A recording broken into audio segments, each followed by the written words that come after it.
বিসমিল্লাহির রহমানির রহিম। আল্লাহর নামে শুরু করছি, যিনি পরাক্রমশীল, পরাক্রমশালী, যিনি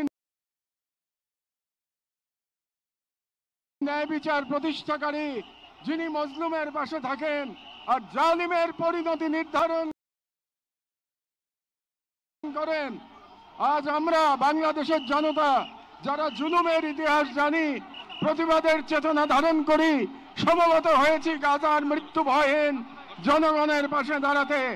আজকের এই সমাবেশ কেবল প্রতিবাদ নয়, এটি ইতিহাসের সামনে দেওয়া আমাদের জবাব, একটি অঙ্গীকার, একটি শপথ। এই পদযাত্রা ও গণজামায়াত থেকে আজ আমরা 4টি স্তরে আমাদের দাবি সহ উপস্থাপন করব। আমাদের প্রথম দাবিগুলো জাতিসংঘ আন্তর্জাতিক সম্প্রদায়ের প্রতি, যেহেতু জাতিসংঘ আন্তর্জাতিক সম্প্রদায় সকল জাতির অধিকার রক্ষার, দখলদারিত্ব, গণহত্যা রোধের সংকল্প প্রকাশ করে, এবং আমরা দেখেছি গাজায় প্রতিদিন যে রক্তপাত, যে ধ্বংস চলছে, তা কোনো একক সরকারের ব্যর্থতা নয়, বরং এটি একটি আন্তর্জাতিক ব্যর্থতার ফল। এবং এই ব্যর্থতা শুধু নীরবতার মধ্যেই সীমাবদ্ধ নয়,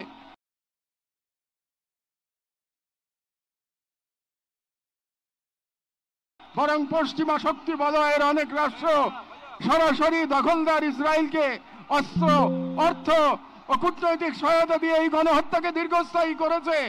এবং এই বিশ্ব ব্যবস্থা দখলদার ইসরায়েলকে প্রশ্নবিদ্ধ না করে বরং রক্ষা করার প্রতিযোগিতায় নেমেছে। সেহেতু আমরা জাতিসংঘ ও আন্তর্জাতিক সম্প্রদায়ের প্রতি জোরালো দাবি জানাচ্ছি: 1. জায়নবাদী ইসরায়েলের গণহত্যার বিচার আন্তর্জাতিক আদালতে নিশ্চিত করতে হবে। 2. যুদ্ধবিরতি নয়, গণহত্যা বন্ধে কার্যকর ও সম্মিলিত পদক্ষেপ গ্রহণ করতে হবে। 3. 1967 সালের পূর্ববর্তী ভূমি ফিরিয়ে দেওয়ার জন্য বাধ্যবাধকতা তৈরি করতে হবে। 4. পূর্ব জেরুজালেমকে ফিলিস্তিন রাষ্ট্রের রাজধানী হিসেবে আন্তর্জাতিকভাবে স্বীকৃতি দিতে হবে। এবং 5. ফিলিস্তিনিদের আত্মনিয়ন্ত্রণ, নিরাপত্তা এবং রাষ্ট্রীয় সার্বভৌমত্ব প্রতিষ্ঠার পথ উন্মুক্ত করতে হবে। কারণ এই মুহূর্তে বিশ্ব ব্যবস্থা যে ন্যায়ের মুখোশ পড়ে আছে, গাজার ধ্বংসস্তূপে সেই মুখোশ খসে পড়েছে। আমাদের দ্বিতীয় দাবিগুলো মুসলিম উম্মার নেতৃবৃন্দের প্রতি।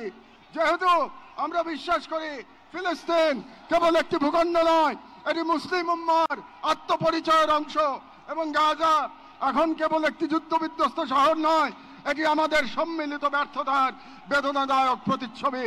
এবং উম্মার প্রতিটি সদস্য, প্রতিটি রাষ্ট্র এবং প্রতিটি নেতৃত্বের উপর অর্পিত সেই আমানত যে আল্লাহ প্রদত্ত ভ্রাতৃত্ব ও দায়িত্বের সূত্রে আবদ্ধ। এবং ইসরায়েল একটি অবৈধ, দখলদার, গণহত্যাকারী রাষ্ট্র, যা মুসলিমদের প্রথম কিবলা ও একটা পুরো জনগোষ্ঠীর অস্তিত্ব নিশ্চিহ্ন করতে সর্বশক্তি নিয়োগ করেছে।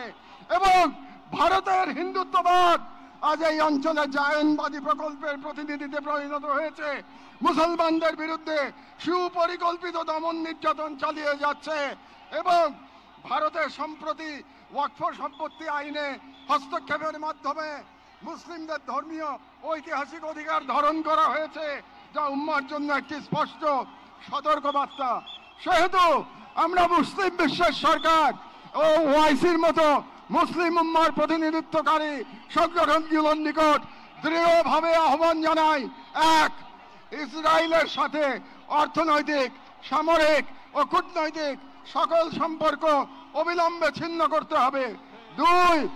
জায়নবাদী রাষ্ট্রের বিরুদ্ধে বাণিজ্যিক অবরোধ ও নিষেধাজ্ঞা আরোপ করতে হবে। 3.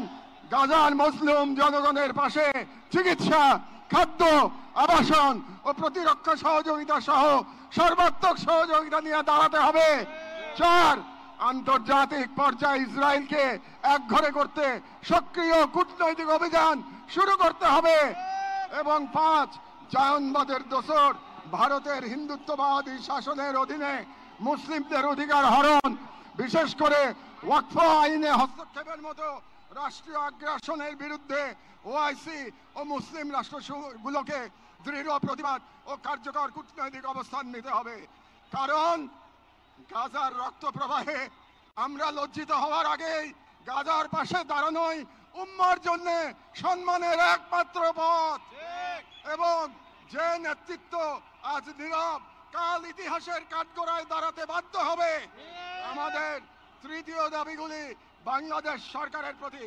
যেহেতু বাংলাদেশ একটি মুসলিম সংখ্যাগরিষ্ঠ রাষ্ট্র, যার স্বাধীনতা সংগ্রামের ভিত্তিতেই নিহিত রয়েছে অন্যায় অবিচারের বিরুদ্ধে প্রতিরোধের চেতনা, এবং আমরা বিশ্বাস করি ফিলিস্তিনের প্রশ্নে বাংলাদেশ কেবল মানবতার নয়, ইমানের পক্ষেও এক ঐতিহাসিক অবস্থানে রয়েছে।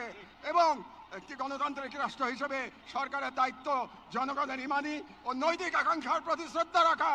এবং বাংলাদেশের জনগণ গাজার পাশে থাকার অঙ্গীকার করেছে, তাই রাষ্ট্রীয় পর্যায়ে নীরবতা এই জন আকাঙ্ক্ষার প্রতি অবজ্ঞার শামিল। সেহেতু আমরা বাংলাদেশ সরকারের প্রতি দৃঢ়ভাবে আহ্বান জানাই, এক, বাংলাদেশি পাসপোর্টে অ্যাকসেপ্ট ইসরায়েল শর্ত পুনর্বহাল করতে হবে এবং ইসরায়েলকে রাষ্ট্র হিসেবে স্বীকৃতি না দেওয়ার অবস্থান আরো সুস্পষ্টভাবে প্রকাশ করতে হবে। দুই, সরকারের ইসরায়েলি কোনো প্রতিষ্ঠানের সাথে যত চুক্তি হয়েছে তা বাতিল করতে হবে। তিন, রাষ্ট্রীয়ভাবে গাজায় ত্রাণ ও চিকিৎসা সহায়তা পাঠানোর কার্যকর ব্যবস্থা নিতে হবে। চার, জায়নবাদের দোসর ভারতের হিন্দুত্ববাদী সরকারের অধীনে মুসলিম ও অন্যান্য সংখ্যালঘুদের উপর চলমান নির্যাতনের বিরুদ্ধে রাষ্ট্রীয়ভাবে প্রতিবাদ জানাতে হবে। যেহেতু হিন্দুত্ববাদ আজ শুধু একটি স্থানীয় মতবাদ নয়, বরং আন্তর্জাতিক জায়নিস্ট ব্লকের অন্যতম দোসর। ছয়, পাঠ্য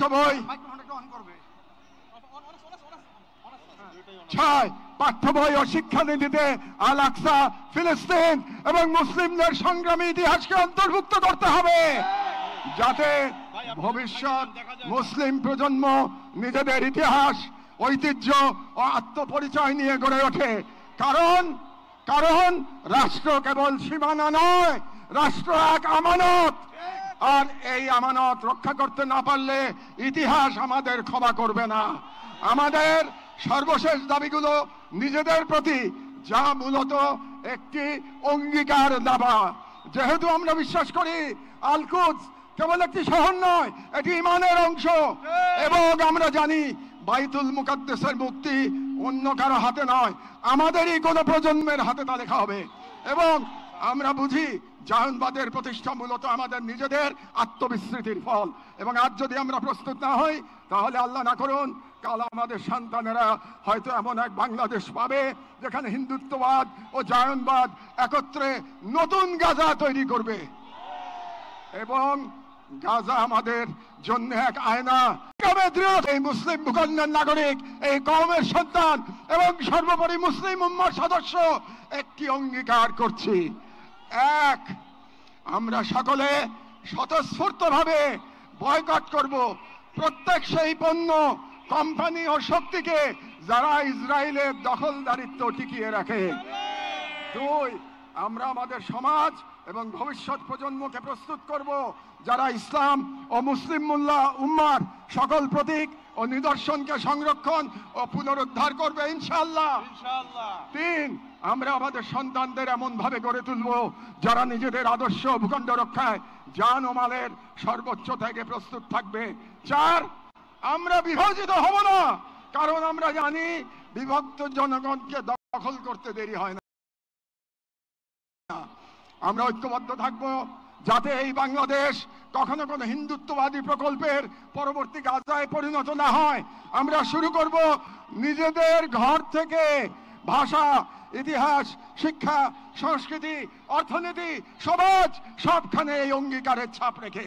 আমরা মনে রাখবো গাজার শহীদরা কেবল আমাদের দোয়া চান না, তারা আমাদের প্রস্তুতি চান। শেষ কথা, শান্তি বর্ষিত হোক গাজার সম্মানিত অধিবাসীদের উপর, তাদের উপর যারা নজিরবিহীন সবর করেছেন, যারা অবিচল ইমানের পর প্রমাণ দিয়েছেন, যারা ধ্বংসস্তূপের মাঝেও প্রতিরোধের আগুন জ্বেলেছেন, বিশ্বের নীরবতা উদাসীনতার যন্ত্রণা হাসি মুখে বুকের মাঝে ধারণ করেছেন। শান্তি বর্ষিত হোক তাদের প্রতি যারা নাম রেখে গেছেন ইজ্জতের খতিয়ানে শান্তি বর্ষিত হোক। হিন্দ রজব, রিম এবং ফাদি আবু সালেহ সহ সকল শহীদদের উপর, যাদের রক্ত দ্বারা গাজার পবিত্র ভূমি আরো পবিত্র হয়েছে, যাদের চোখে ছিল প্রতিরোধের অগ্নিশিখা। শান্তি বর্ষিত হোক বাইতুল মুকাদ্দাসের গর্বিত অধিবাসীদের উপর, যাদের হৃদয়ে এখনো ধ্বনিত হয় আল কুদস লানা, আল কুদস আমাদের। গাজার জনগণকে অভিনন্দন। আপনারা ঈমান, সবর আর কুরবানির মহাকাব্য রচনা করেছেন, দুনিয়াকে দেখেছেন ঈমান আর তাওয়াক্কুলের শক্তি। আমরা বাংলাদেশের মানুষ শাহজালাল আর শরীয়তুল্লাহর ভূমি থেকে দাঁড়িয়ে আপনাদের সালাম জানাই, আপনাদের শহীদদের প্রতি ভালোবাসা ও শুভেচ্ছা জানাই।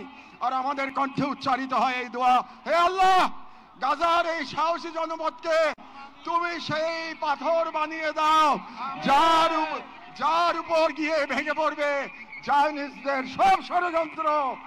বাংলাদেশের সর্বস্তরের জনগণের পক্ষে প্যালেস্টাইন সলিডারিটি মুভমেন্ট বাংলাদেশ।